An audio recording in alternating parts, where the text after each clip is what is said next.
Nós vamos meditar na Palavra de Deus nesse momento. Eu convido a igreja a abrir a Escritura Sagrada no livro de Josué.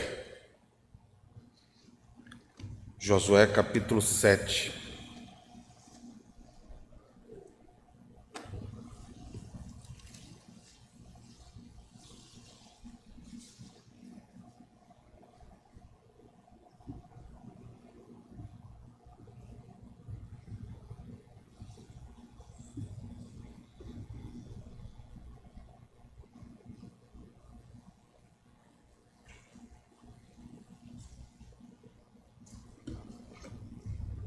Durante o culto, que tem como tema a derrocada e ascensão das nações no mundo, nós percebemos que o levantar de uma nação ou o cair de uma nação está primeiramente relacionado ao Deus que estabelece reis, que bota reis e tira reis.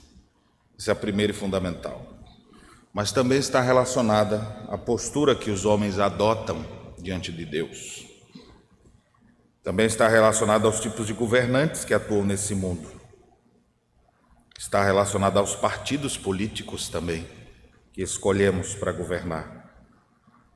E, por último, está relacionada à existência ou não de corrupção nos governos. O texto que nós vamos ler é um exemplo de derrocada. E é fácil responder a pergunta assim: o que você vê como essencial ali na prática do dia a dia que uma nação cresceu ou a nação caiu? Você tem a história toda para contar, de várias nações, de diversas épocas, de milênios. Geralmente as nações, quando elas começam a se fortalecer e crescer, acontece porque elas vão sendo erguidas sobre a égide de bons valores e princípios, e ela vai se fortalecendo, até que chega uma hora que ela fica tão grande que a humildade começa a deixar de fazer parte de sua vida, e ela começa a achar que é muita coisa, e que ela pode fazer o que ela quiser, e o pecado começa a dominar o coração dos principais líderes. E aí eles começam a se sentir no direito de se corromper ou de se aproveitar um pouco, afinal foram eles que levantaram. E aí agora você começa a ver uma decadência dos valores morais, você vai vendo uma decadência de todas aquelas bases que antes eram tão fortes, agora elas vão deixando de existir e pouco a pouco vai caindo. Pegando exemplos da história registradas na Bíblia, você vê, por exemplo, a história da Assíria. Cresceu, se tornou forte, até que começou a se autocorromper, caiu. A Babilônia assume seu lugar, se torna uma das maiores nações do mundo, seu reino avançou demais. Uma das últimas figuras que se tem de Nabucodonosor é ele olhando assim para o seu império e dizendo: olha tudo que eu fiz. Aí literalmente ele foi pastar, ele some do cenário. A gente tem a revelação bíblica do que aconteceu. Ele começou a sofrer de o que alguns chamam de boantropia, e começou a literalmente viver como um animal, até que no finalzinho da vida ele volta ao juízo. E os que assumem o seu lugar são tão corruptos quanto ele, que cometem pecados mais agressivos até do que os que já haviam sido feitos, até que chega um momento que basta e a nação Babilônia cai. Começa então o Império Medo-Persa. Talvez revoltados, mataram nossos filhos, mataram nossos queridos, e eles então nós vamos trabalhar pela justiça, pela retidão. Aí vai crescendo. Aí quando está lá no auge, começa a abusar do poder, começa a se autocorromper. Aí o que acontece? Caiu nas mãos dos gregos. E os gregos, com toda a sua filosofia, com todos os seus ensinamentos, nós temos filósofos que ensinam coisas que a gente prega até, como o domínio próprio, a virtude, e assim eles vão. Mas daqui a pouco é muita filosofia na cabeça, e aí começa a ler obras diferentes, a verdade vai sendo deixada de lado aqui e ali, e quando você vê, há uma decadência. Aí chegam os romanos. E eu poderia continuar na história, que é só o relato do período que a gente tem registrado biblicamente. Se você olhar as histórias das nações, existem alguns livros, inclusive, falando da Europa, causa da decadência dos povos peninsulares. E você vai ver, sempre que eles crescem, bons princípios regendo eles. Às vezes as pessoas não eram nem tão capacitadas assim, mas eles eram fiéis e tinham princípios que eles norteavam. Quando eles abandonam isso e começam a fazer as coisas do jeito que eles acham, ou que o coração se inclina, aí você vai vendo a queda das nações. Eu quero exemplificar isso aqui num livro que é só de vitória, que é o livro de Josué. É um livro que mostra conquistas uma após outra, mas existe um momento de derrocada no livro. E por que eu escolhi essa? Porque as outras são derrocadas sem retorno. Eu poderia aqui contar a história de vários outros reis, inclusive reis de Israel, que começaram bem e depois caíram. Mas eu prefiro tratar essa aqui porque meu objetivo não é só uma constatação do que eu já falei, porque qualquer um de vocês lendo livros de história já perceberiam isso. Mas eu sou pregador do Evangelho, e o Evangelho é boa nova de redenção, esperança. Então no livro de Josué, se a gente pudesse riscar assim para a gente pensar, do capítulo até o último, você vai vendo uma ascendência. Ele vai conquistando, até que toma a terra toda de Canaã, assenta o povo, e aí está tudo tranquilo agora. Nesse livro de conquista, avanço, progresso, tem um capítulo 7 que é fora da curva, o capítulo que nós vamos ler, que é exatamente o capítulo da derrocada. E eu escolhi esse texto exatamente porque a gente não vai ficar na derrocada, porque acontece o seguinte: ele vai indo assim, ele cai, mas alguma coisa acontece e ele volta e continua, porque o que a gente deseja é isso. Eu não quero ser um constatador das coisas, dizendo para vocês aquilo que vocês já estão cansados de ver, mas eu quero trazer esperança ao seu coração, porque ainda que esteja em momentos de queda, Deus pode soerguer. Ainda que haja isso tanto no âmbito nacional, estadual, pessoal. Às vezes as coisas não estão indo bem dentro da sua casa, da sua vida espiritual. Tem saída? Ou agora, pastor, já estou agora ladeira abaixo, não tem mais o que fazer. Então esse texto é uma esperança. Quando começa a derrocada, tem como a gente sair dela. E quais são, então, os ensinamentos que nós temos aqui? Nós temos aqui pelo menos 4 divisões naturais, e nós vamos lê-las, não todas de uma vez, mas à medida que a gente for chegando a cada uma delas. Os versos iniciais de 1 a 5 nos falam que a palavra de Deus foi abandonada. É o início da derrocada. A palavra de Deus deixada de lado. Os versos 6 a 10 mostram que a palavra de Deus foi buscada em oração.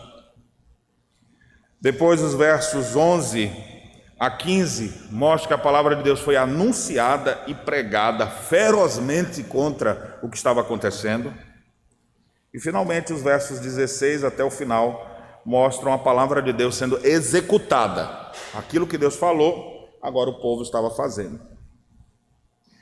Essa história aqui é uma história de uma derrota. A derrota do povo de Deus acontece logo após uma grande vitória. A primeira cidade conquistada por Josué está no capítulo 6. É a cidade de Jericó. Todas as crianças conhecem essa história, porque eu nunca vi uma música que faz tanto barulho quanto essa.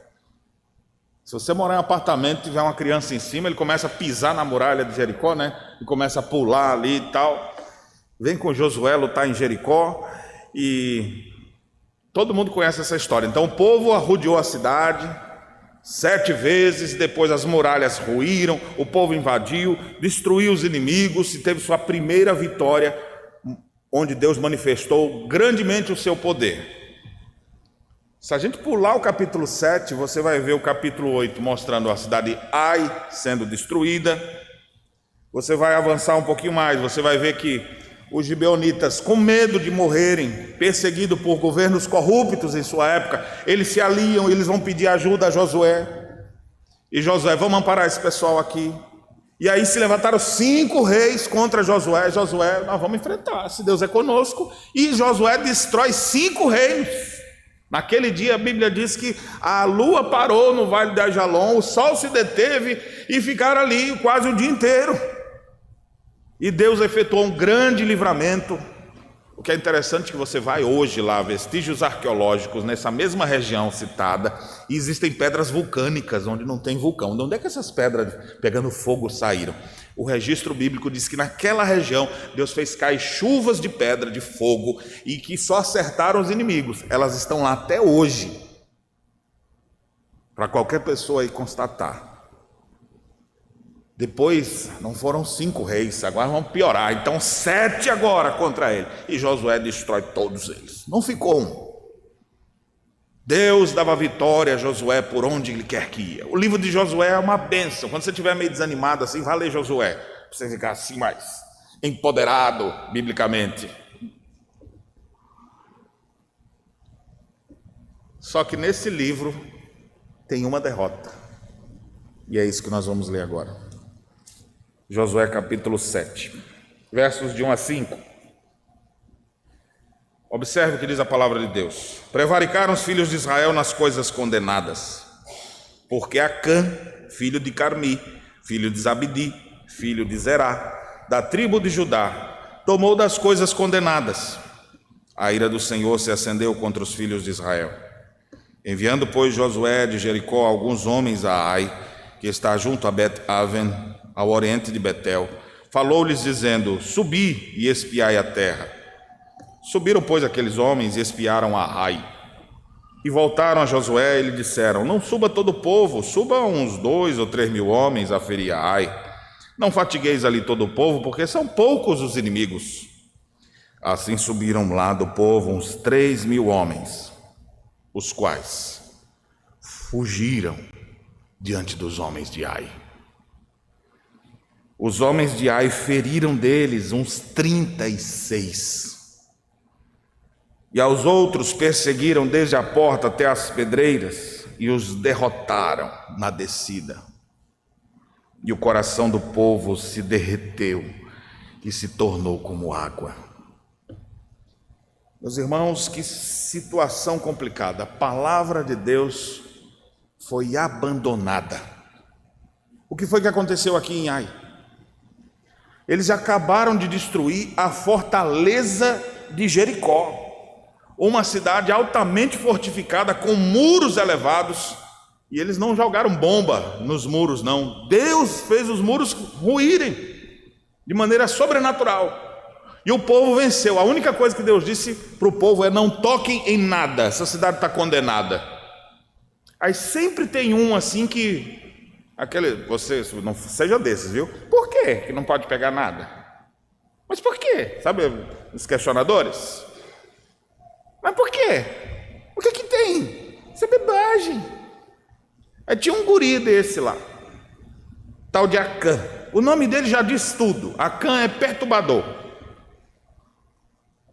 Então esse rapazinho perturbado, ou perturbador, ele viu uma bela capa babilônica que estava lá nos destroços. Na hora que ele olhou assim: rapaz, é para deixar tudo, uma jaqueta de couro dessa, de gramado. Rapaz, um negócio desse aqui, ele está mais de 3 mil pila. Como é que eu vou deixar esse aqui apodrecendo, cara? Para que esse radicalismo? Isso aqui não vai fazer diferença nenhuma. Ele pegou a capinha babilônica, pegou algumas outras coisas e guardou tudo escondido. O que é pior, né? O cara pega do condenado e não pode nem usar, porque disseram que não é para usar, então ele pega e esconde em casa. Não dá nem para usar. Você vê como o pecado é terrível, né? Ele lhe seduz e você fica com ele, mas também não pode mostrar para ninguém. Só que o que acontece não foi só o Acã. Observe a construção inspirada por Deus. O verso 1 começa com o verbo que já dá a tônica do capítulo: prevaricaram, ou seja, é a decadência do povo. Eles pecaram contra Deus, prevaricaram nas coisas condenadas, porque Acã, observe, começa no plural e depois vem para o singular. Quem prevaricou? o povo, prevaricaram os filhos de Israel. Como que eles prevaricaram? Porque um sujeito fez isso. Meus irmãos, uma coisa muito séria, as nossas ações têm impacto direto na vida de outras pessoas. Como igreja, nós somos um corpo. Um membro está atingido, isso atinge o corpo inteiro. Não acho que o seu pecado não causará alguma interferência na vida da igreja. Acã estava em pecado, mas a Bíblia diz que quem prevaricou foram os filhos de Israel. Aqui a gente vê a noção de coletividade. Então nunca pense que os seus pecados são só seus. Quando você peca, você está trazendo ira de Deus, não só sobre a sua vida, mas sobre as pessoas que lhe cercam. Pais, cuidado com suas ações. Vocês podem reclamar a ira de Deus, não é só para a sua cabeça não, é para a vida da sua esposa, para a vida dos seus filhos.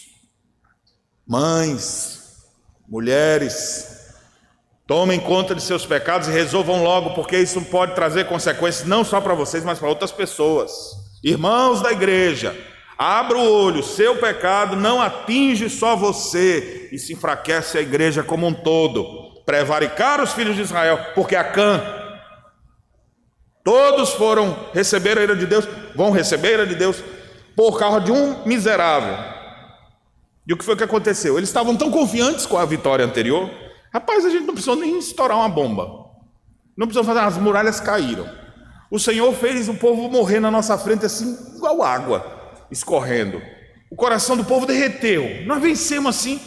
Tem outra cidade agora para conquistar. Como é que é essa cidade? Manda uns espias lá. Eles olharam, viram o tamanho da cidade, viram o exército deles. Falou, olha, perto de Jericó, fichinha. A gente já derrubou Jericó, isso aqui vai ser facinho. Nem precisa mandar o povo todo. Manda quantos? Só uns 3.000 homens. Manda. É pouca gente não, hein? 3.000 homens armados é muita gente. Para você ver o tamanho da guerra que era naquela época. 3.000 homens já vai dar conta certinho ali, ó. Esses guerreiros nossos, com a bênção do Senhor, eles vão vencer facinho. E eles foram lá, cheios de autoconfiança, em cima dos seus saltos. E quando chegaram lá, a Bíblia diz que eles foram derrotados perante os homens de Ai. 36 homens morreram. Eles saíram correndo. Os que sobreviveram, que conseguiram voltar para o povo, voltaram com aquele sentimento de vergonha, de derrota. E o texto então diz que naquele momento que eles perderam, o coração do povo se derreteu e se tornou como água. Quando Josué vê aquilo, agora tem pranto em Israel. 36 homens morreram, então tem 36 famílias chorando. Tem gente agora, o que aconteceu? Mas como assim? Cadê meu marido? O marido não. Às vezes nem o corpo estava ali agora, ficou tombado lá em Ai. E as pessoas estão ali aflitas. É um momento de derrocada. É um momento de tristeza, é um momento de perda, é um momento de não ter mais nem vontade de viver. A expressão que conclui essa primeira parte do texto, o coração do povo se derreteu e se tornou como água, mostra como eles ficaram fragilizados por causa daquela derrota. Mas como eu disse, irmãos, eu escolhi esse texto para refletir com os irmãos, porque esse texto nos traz esperança. O coração deles não vai ficar como água por muito tempo. Alguma coisa vai acontecer. Vamos ver a segunda parte do texto. Mas antes de lê-la, eu preciso fazer essa pergunta muito seriamente, olhando no fundo do seu olhar. Mas como é que eu olho para todo mundo ao mesmo tempo, né? Mas tente encarar como se fosse Deus falando para você assim. Você tem prevaricado contra o Senhor. Você tem pecado contra Deus. Você já parou para pensar que o seu pecado pode trazer males para todo o corpo? O mal feito de um pode atingir um monte de gente. Você já parou para pensar nisso? Versículos 6 a 10. Vamos fazer a leitura dessa parte aqui agora, onde nos é ensinado que a palavra de Deus foi buscada. Diz assim a palavra do Senhor: Então Josué rasgou suas vestes e se prostrou em terra sobre o rosto perante a arca do Senhor até a tarde. Ele e os anciãos de Israel, e deitaram pó sobre a cabeça. Disse Josué: Ah, Senhor Deus, por que fizeste esse povo passar o Jordão para nos entregares nas mãos dos amorreus, para nos fazeres perecer? Tomara nos contentáramos com ficarmos da além do Jordão. Ah, Senhor, que diremos? Pois Israel virou as costas diante dos seus inimigos. Ouvindo isso, os caldeus e todos os moradores da terra nos cercarão e desarraigarão o nosso nome da terra. E então, que farás ao teu grande nome? Essa é uma oração que tem uma resposta, a partir do verso 10. Deus ouve essa oração. Olha que interessante aqui, antes da gente prosseguir. Em momentos de tragédia, de derrocada, quando as coisas não acontecem como a gente quer, o que fazer? A postura correta de Josué foi: vamos buscar a Deus. Passaram a manhã em oração até a tarde. Rasgaram as vestes numa atitude cultural daquela época que demonstrava arrependimento. Deitaram o pó sobre a cabeça. A ideia é que eles estavam humilhados. A ideia é que eles estavam ali clamando a Deus e procurando entender o porquê das coisas. Deus, por que o Senhor... Ô Senhor, o que vão dizer de nós? Por que o Senhor nos tirou do Jordão? Ou seja, essa pergunta com Deus não é com raiva de Deus, é tentando entender. Estão orando, buscando a Deus. Senhor, o que o Senhor quer nos ensinar? Olha, se o Senhor tivesse deixado a gente lá, a gente já tinha vencido Og, já temos vencido outros reis antes do Jordão. Podia ter deixado só naquele pedacinho ali para nós, mas o Senhor fez a gente passar para cá, para agora a gente perecer e cair. O que todo mundo vai dizer de nós? Ou seja, enquanto eles oravam, os líderes estão orando. É interessante que Josué está clamando junto com os anciãos de Israel. Eles estão lá orando, eles estão lá perseverando em oração, tentando entender o que Deus está fazendo. Irmãos, tem horas que a gente não tem a resposta. Tem hora que a gente olha para algumas situações e a gente não sabe o que fazer. E o que a gente faz então, se eu não sei o que fazer? A gente ora. A oração, a busca da vontade de Deus, a busca da palavra de Deus, entender o que Deus quer para a nossa vida, é um sentimento de dependência do Senhor. A gente não ora para mudar as coisas, a gente ora para se sujeitar a Deus, entender sua vontade. Deus, seja feita a tua vontade. Não seja como eu quero, mas como tu queres. E é nesse sentido que nós buscamos compreender, Senhor, o que vão dizer os outros? Vai ter resposta. Deixa eu dizer uma coisa para você. Nós somos um país cristão, mas poucos são os cristãos que têm vida de oração. Eu estou para colocar aqui na nossa igreja uma imagem daqui a uns dias, não é imagem de escultura não, viu? Um flyer, dizendo das reuniões de oração que a nossa igreja tem. De cabeça aqui, rapidamente. Toda a primeira semana, nós temos a semana toda de oração. De segunda a sexta. Da sede com as nossas congregações. E se você está doente, você pode ouvir essa oração, participar dela, porque é em sua casa, distante, é via Zoom. Às terças-feiras nós temos a alvorada de oração, 5 da manhã aqui no templo, presencialmente. Porque 5 da manhã acho que ninguém está trabalhando ainda, para que ninguém diga, eu estou no horário de trabalho, não posso ir na reunião. Então 5 da manhã, qualquer um pode, se quiser. Aí você escolhe entre orar ou ficar dormindo. Nós temos as reuniões nos lares, às terças e quartas-feiras à noite, que acontece o nosso céu, onde temos sempre ali um período de oração, de intercessão, orando uns pelos outros. Às quintas-feiras nós nos reunimos para oração e estudo bíblico. Fora isso, as nossas sociedades internas, aqui pelo menos a SAF e o PH, marcam horários para oração. A SAF, que ora muito mais, ora até na madrugada. Hoje eu estou até bem quebrado, porque eu participei dessa oração depois de ter vindo da serra, dormido tarde, dormido 1, acordado às 4, às 3h30, né? Para 2 horas de oração, que a SAF faz todo santo dia. Isso desde o início da pandemia, há 2 anos atrás. Então a gente tem vários momentos de oração. No domingo tem o momento ano, o pessoal vem orar antes do culto. Meus irmãos, nós temos um monte de reunião de oração. Agora a minha pergunta é: você participa de alguma? Porque de todas que eu participo eu vejo que nós não temos uma boa frequência. Mas tem um monte. No último dia, diante de Deus, você não vai ter nenhuma desculpa para dizer: eu queria, mas minha igreja não proporcionava momentos como esse. Não, se a igreja não proporcionava, você pode simplesmente no seu quarto dobrar seu joelho e orar e clamar a Deus e fazer disso a tua prática. Agora, a sua igreja tem um monte de movimentos de oração em dias e horários variados a semana inteira. Você participa? Quando eu venho 5 da manhã aqui na igreja, eu oro e um pedido que eu faço: Deus, eu quero ver essa igreja cheia, esse horário. De gente aqui que abre mão até do seu sono, porque ele entende a necessidade de buscar a Deus, mas por enquanto está perseverando só o primeiro banco. Tem muito banco para encher aqui ainda. E se não vier ninguém, nós vamos estar aqui orando, porque a gente sabe da necessidade disso. A palavra de Deus precisa ser buscada, a presença de Deus precisa ser buscada. Gente crente precisa orar.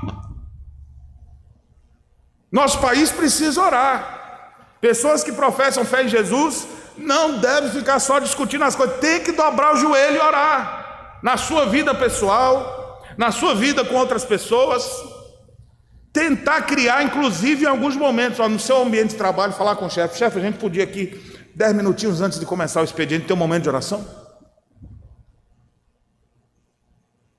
Você deveria estimular um momento que consegue reunir a família toda: vamos ter um momento de oração?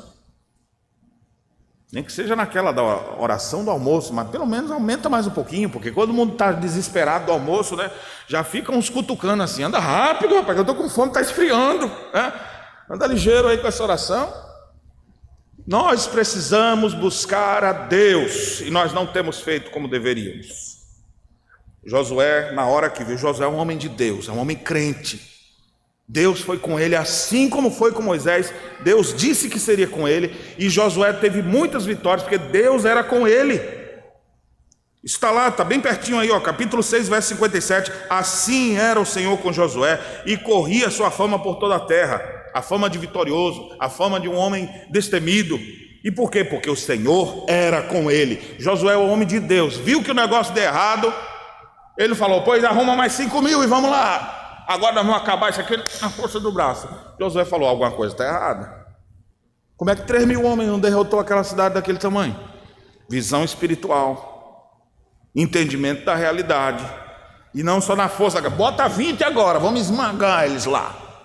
Não, ele vai orar. Ele chama os anciãos: vamos orar, vamos buscar a Deus, vamos procurar entender o que está acontecendo aqui. O que é interessante, a partir do verso 10 até o verso 15, então nós temos aqui a resposta de Deus. A palavra de Deus agora foi anunciada. Primeiramente ela foi abandonada, prevaricaram os filhos de Deus. Depois a palavra de Deus foi buscada. Eles começaram a orar para tentar entender o que Deus queria lhes dizer. A partir do verso 11 até o 15, Deus então anuncia a sua palavra. O que está acontecendo? Observe o que diz o texto bíblico. Diz assim a palavra de Deus: Israel pecou, verso 10. Então disse o Senhor a Josué: levanta-te, por que estás prostrado assim sobre o rosto?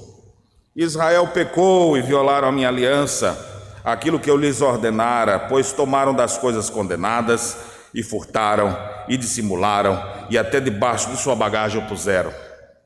Pelo que os filhos de Israel não puderam resistir aos seus inimigos, viraram as costas diante dele, porquanto Israel se fizera condenado, já não serei convosco, se não eliminardes do vosso meio a coisa roubada. Dispõe-te, santifica o povo e dize: santificai-vos para amanhã, porque assim diz o Senhor, Deus de Israel: há coisas condenadas no vosso meio, ó Israel.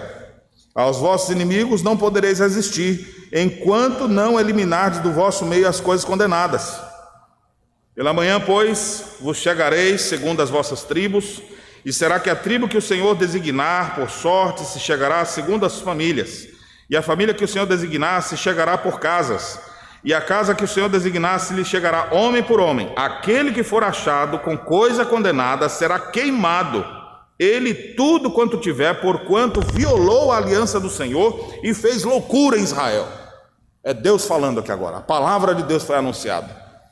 Orar é bom, como eu já afirmei, Josué está certo, mas depois de ter passado a manhã toda, Deus vai responder e fala: ô Josué, levanta, tira a poeira da cabeça aí, levanta, por que você está prostrado? Você não entendeu não por que está tendo essas coisas erradas?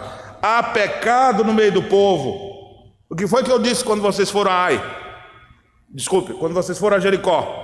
Foi o que eu disse para vocês: não toquem nada imundo, nada condenado. Tem coisa condenada no meio do povo, e eu não serei mais com esse povo enquanto vocês não eliminarem a malignidade que está no vosso meio, as coisas condenadas que estão no vosso meio. Então observe, Deus está irado ao ponto de já ter deixado o povo perecer, mas ao mesmo tempo Deus já deixou uma condicional, que é a forma de sair do buraco. Ele anunciou bem claro: Israel pecou e violar a minha aliança. O que é uma aliança? É um estabelecimento de uma relação. O exemplo mais claro é um homem e a mulher. Eu vou ser fiel a você, você vai ser fiel a mim. Eles estão em aliança. Aí de repente um vai e procura uma sirigaitinha em algum canto lá e faz uma aliança com ela. O que ele fez com essa aí? Quebrou a aliança. O povo fez a aliança com Deus: nós vamos lhe obedecer. Aí Deus diz: pois não mexo em nada. Tudo isso é condenado. Aí vai o miserável do Acã lá e pega das coisas condenadas. O que ele fez? Violou a aliança. Israel pecou. O Israel todo está sofrendo por causa de um indigente aqui. E não mais serei convosco, se não eliminardes do vosso meio a coisa roubada. O texto traz esperança, irmãos, nessa derrocada, porque Deus dá o caminho para sair dela. Elimine o mal que está no vosso meio. E ele ainda dá a receita toda: santifique o povo para amanhã.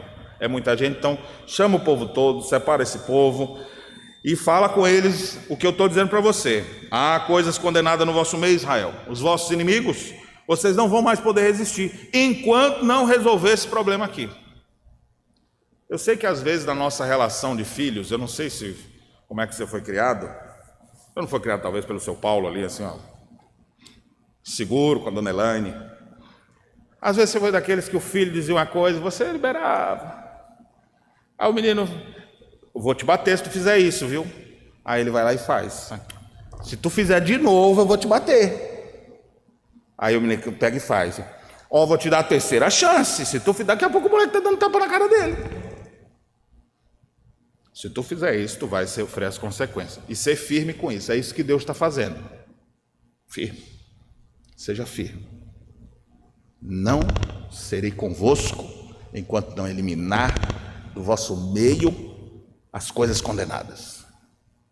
Aí foram lá e mexeram. O que Deus fez? Vou dar uma segunda chance para vocês. Não. Pereceu 36. O povo saiu com o coração derretido igual água. Você acha que Deus agora vai passar a mão na cabeça desses pecados? Deus não passa a mão no pecado de ninguém. O pecado é algo tão sério que foi necessário o Filho de Deus vir a esse mundo para pagar o preço do pecado, porque pecado você não desconsidera. Pecado tem que pagar, e Cristo pagou em nosso lugar na cruz.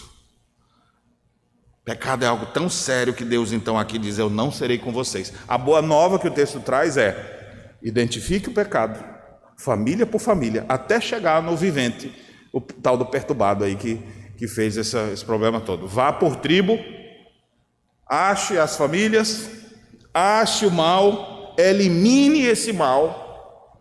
E observe que a sentença de Deus foi pesada, viu? A sentença de Deus é: quem fez essa loucura, Deus disse: isso é loucura em Israel.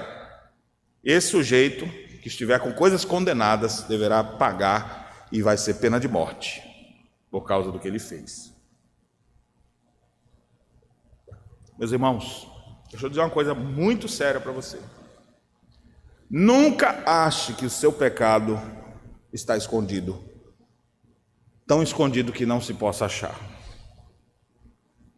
Moisés já tinha dito isso na lei: o vosso pecado vos achará. A gente não consegue esconder por muito tempo. Nada é encoberto que não há de ser revelado. E diante de Deus, as nossas vidas estão latentes diante dele. Deus vê tudo. Deus vê quando você o glorifica, Deus vê quando você peca contra ele, Deus vê todas as coisas. Aí você pergunta assim, pastor, por que eu estou nessa miséria na minha vida? Por que meu coração está igual daquele povo, parecendo água derretida assim? Meu amigo, olha para o teu coração, olha as coisas condenadas que estão na tua vida, olha o tanto de erro aí, você está achando que Deus vai ficar passando a mãozinha na cabeça? Há coisas condenadas no meio de vós. Quando as coisas não começarem a andar certo, comece a tentar fazer uma leitura teológica. Deus, o que está acontecendo? Por que é que isso está acontecendo? E a resposta vai ser: há pecado no meio de vós. Examine. Sonde o coração à luz da palavra. Procure identificar o mal antes que o mal cresça. Isso foi uma frase que eu aprendi lá no interior da Vaza do Poço, né? Um senhor plantador de igreja lá no início, o Vercelêncio, ele dizia assim, corte a cabeça antes que o mal cresça.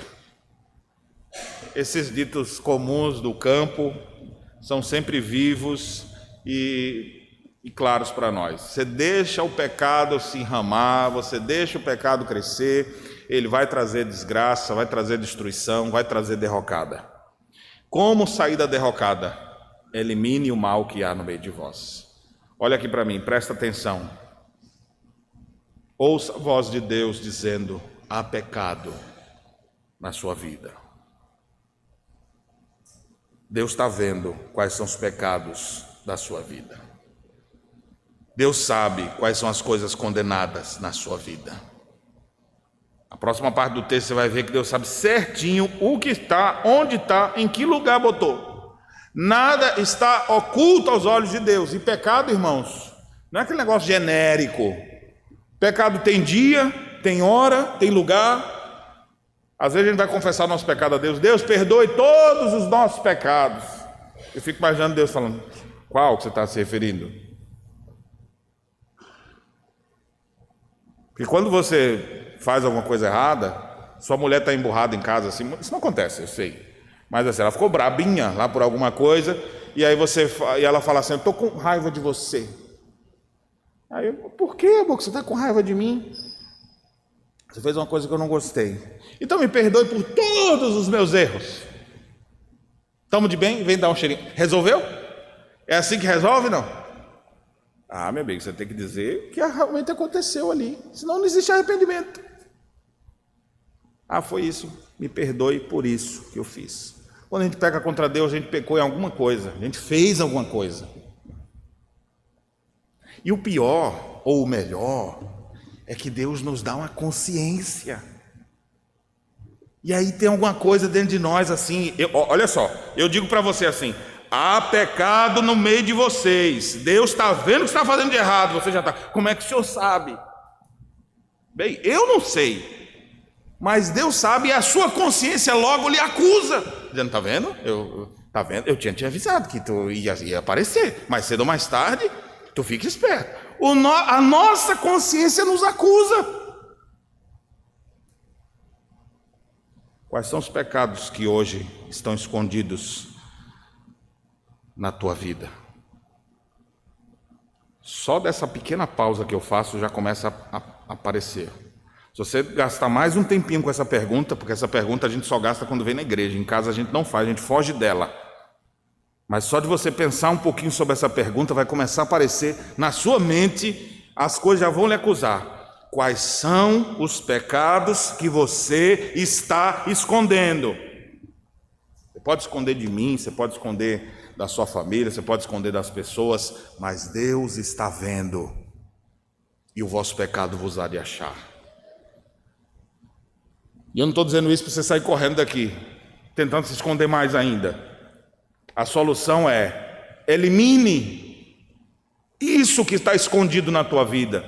Elimine os pecados que estão travando sua vida. Quais são eles? Serão vícios? Serão paixões? Inveja? Rancor? Quais são os pecados que hoje estão dominando sua vida? Insatisfação? Roubo? Adultério, fofoca. Quais são os pecados que hoje dominam o seu coração? Há pecado no meio de vós, e não serei convosco enquanto não eliminardes do vosso meio o vosso pecado. A última parte do texto, irmãos, agora, versos 16 até o final, mostra a palavra de Deus então sendo executada. Graças a Deus isso foi falado para Josué. Josué é homem crente, Deus era com ele. O Senhor disse a palavra, ele acolheu, obedeceu e executou. E é por isso que nós vamos ter uma retomada dessa derrocada. Porque ele ouviu, ele se converteu, ele foi atrás e resolveu. E depois dessa resolução, a gente já sabe do restante do livro de Josué, as conquistas, as vitórias que Deus concedeu ao seu povo, mostrando que as vitórias não são oriundas do nosso braço, mas é a graça de Deus operando em nós. Vamos ler, a partir do verso 16. Então Josué se levantou de madrugada. Quando você tem uma coisa para resolver, você levanta cedo. E fez chegar Israel segundo as suas tribos, e caiu a sorte sobre a tribo de Judá. Fazendo chegar a tribo de Judá, caiu sobre a família dos Zeraitas. Fazendo chegar a família dos Zeraitas, homem por homem, caiu sobre Zabdi. E fazendo chegar a sua casa, homem por homem, caiu sobre Acã, filho de Carmi, filho de Zabdi, filho de Zerá, da tribo de Judá. Mas rapaz, logo a tribo do Messias. Não podia ter sido a tribo de Aser ou de Naftali, que a gente ouve menos, mas logo da tribo de onde vai vir o rei. Então disse Josué a Acã: filho meu, dá glória ao Senhor, Deus de Israel, e a ele rende louvores, e declara-me agora o que fizeste, não me ocultes. Respondeu Acã a Josué e disse: verdadeiramente pequei contra o Senhor, Deus de Israel, e fiz assim e assim. Quando vi, começou pelo olhar, entre os despojos uma boa capa babilônica, e 200 ciclos de prata, e uma barra de ouro do peso de 50 ciclos, cobiceios e tomeios, e eis que estão escondidos na terra, no meio da minha tenda, e a prata por baixo. Se você prestou atenção no verso 11, Deus já tinha dito que estava lá. Deus já sabia. Então Josué enviou mensageiros que foram correndo à tenda, e eis que tudo estava escondido nela, e a prata por baixo. Tomaram, pois, aquelas coisas do meio da tenda, e a trouxeram a Josué, e a todos os filhos de Israel, e as colocaram perante o Senhor. Então Josué e todo Israel com ele tomaram Acã, filho de Zerá, e a prata, e a capa, e a barra de ouro, e seus filhos, e suas filhas, e seus bois, seus jumentos, seus ovelhos, sua tenda, e tudo quanto tinha, e levaram-nos ao vale de Acor, que em hebraico significa vale da perturbação. Disse Josué: por que nos conturbaste? O Senhor hoje te conturbará. E todo Israel apedrejou, e depois de apedrejá-lo, queimou-os, e levantaram sobre ele um montão de pedras que permanece até o dia de hoje. Assim o Senhor apagou o furor de sua ira, pelo que aquele lugar se chamou Vale de Acor, até o dia de hoje. A palavra de Deus foi executada. Deus disse para eliminar, eles foram atrás até achar. E observe, eles não deixaram para a última hora. Às vezes a gente quer resolver uma coisa, fica postergando, né? Fica ali, deixando para amanhã a gente vê isso. Por quê? Porque tudo que mexe no nosso coração a gente não quer tratar. Você vai deixando para amanhã, talvez amanhã nunca chegue. Você vai só adiando. Quando você tem uma coisa para resolver, o que Josué fez? Levantou para de madrugada. Vamos resolver logo, isso é cedo. E saiu batendo em tribo, chegou a Judá. Pronto, é aqui, vamos lá. E saiu na família de um, na família de outro. Chegou lá no filho de Carmi. Esse rapazinho aqui, ó, o Acã. Meu filho, o que você aprontou, rapaz? Conta agora. Tem gente que você tem que pressionar, enquanto você não pressiona. Tem gente que até com pressão não confessa, né? Eu às vezes vejo alguns programas de TV, que fica aquela câmera lá e a pessoa chega assim, né? Era um biquíni, ela pegou assim. Aí chegou segurança, se você pegou o negócio. Não, eu nunca peguei nada. Aí o cara pega, por favor, venha ver a câmera aqui. Aí mostra a pessoa pegando o negócio. Não fui eu. Ou seja, isso é o pecado, irmão. Isso é desde os dias de Adão. Isso faz parte da nossa natureza. Fugir, não reconhecer. Então pergunte mais vezes, viu? Tá tudo bem? Sim. Tá tudo bem. Tá mesmo. Aperta mais umas 3 vezes aí que você vê o caldo escorrendo. Geralmente a gente esconde. Não, tá ótimo. A gente vai escondendo o pecado vai sendo guardado. Enquanto mais tempo a gente guarda o pecado na nossa vida, mais a gente adoece. Davi diz no Salmo 32, divinamente inspirado: enquanto calei, os meus ossos secaram. Enquanto deixei o pecado dominando dentro de mim, eu fui envelhecendo, meu humor, meu ânimo se tornou em sequidão de estio, eu fui secando, fui morrendo por dentro, porque o pecado estava lá guardado. Meu irmão, guarde amigos, guarde boas lembranças, mas não guarde pecado. Pecado destrói, pecado arruína a vida da pessoa. Eu não sei quais são os pecados hoje que dominam sobre sua vida, mas rompa com isso. Renove sua aliança com Deus enquanto você tem chance, porque você pode sair dessa derrocada, senão vai continuar nela. Pastor, mas o Acã morreu depois, né? Se fosse eu nem contava. Mais cedo ou mais tarde ia aparecer, ele pelo menos morreu com nobreza. Morra como homem. Apertaram, chegou a hora lá, porque esse Acã, eu não estou nem dizendo que ele foi para o inferno, viu? E eu tenho até esperança, não posso julgar a eternidade de ninguém, mas eu acho que era um crente. Era crente. Estava com Josué também, é da tribo de Judá.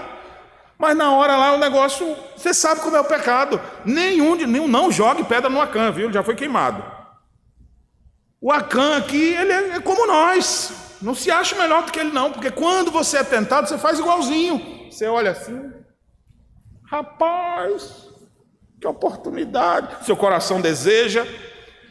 Olha, é a mesma coisa que aconteceu com Eva. Ele viu a capa, Eva viu o fruto. Ele achou uma boa capa babilônica, agradável aos olhos e boa para dar entendimento. Aí ele foi lá e tomou para si, a Eva foi lá. Mesmo padrão. Cobiçou, tomou, desfrutou. Então você vê o pecado. Tem alguém vendo? E a gente esquece de olhar, a gente olha para todo lado e esquece de pensar, Deus está vendo. E aí a gente se entrega àquilo. Nenhum de nós está livre dessa queda. Agora nós devemos dar glória a Deus. Como é que alguém dá glória a Deus? Que Josué faz esse questionamento. Filho, dá glória a Deus. Essa expressão, filho meu, tratando como um irmão. Não pense que a gente está aqui pensando, a gente tem que ver o sangue escorrer. Isso não é a nossa postura cristã. A nossa postura ao um pai castigar um filho é para recuperá-lo. A igreja, ao disciplinar um membro, é para recuperá-lo. Nós não podemos tolerar o pecado, porque ele vai trazer ruína sobre a vida de qualquer um. Mas a gente trata, filho meu, dá glória a Deus, rende louvores ao Senhor. E Acã rendeu, porque ele foi sincero e confessou seu pecado. Vai pagar com a pena, com a vida. Que seja. Esse texto não está falando de condenação de céu e de inferno, mas está falando que ele pagou ali. É a mesma coisa, crimes passivos de morte, se tivesse pena de morte no nosso país, e o cara se convertesse, o que vai fazer? Vamos lá orar por ele, irmão, Deus abençoe, a gente se vê em breve, na glória do céu. Mas tu vai partir hoje, vai com o Senhor. É o ladrão da cruz, Jesus, porque o ladrão da cruz se converteu. Parem, agora tirem ele dali, porque agora ele virou cristão, então ele não vai mais morrer. Não, vai morrer, meu filho, hoje, mais tarde, hoje mesmo a gente se encontra lá. Nós vamos conversar, hoje mesmo estarás comigo no paraíso. Acã morreu. Não estou falando do destino eterno dele, estou falando da postura dele. Qual foi a postura? Confissão do seu pecado. Como é que a gente vê a retomada? Quando as coisas estão indo mal, para a gente poder se soerguer. Confesse seu pecado a Deus, abandone seu pecado a Deus. Alguns de vocês, quem sabe, vão precisar de ajuda para isso, de um aconselhamento para isso. Procure. Olha quantos homens de Deus nós temos ao nosso redor. Quantas mulheres de Deus podem lhe ajudar? Talvez não sejam tantos assim, mas o pouco que tem já é suficiente. Está Está precisando de ajuda para abandonar os pecados? Busque ajuda, mas não continue. Levante logo de madrugada e fala: eu vou resolver esse negócio hoje. Enquanto você for guardando seus pecados, você só vai envelhecendo e apodrecendo. Abandone seus pecados e volte, traga glória a Deus. O texto diz que depois que eles confessaram, o mal foi eliminado, tudo foi destruído, o Senhor apagou o furor da sua ira.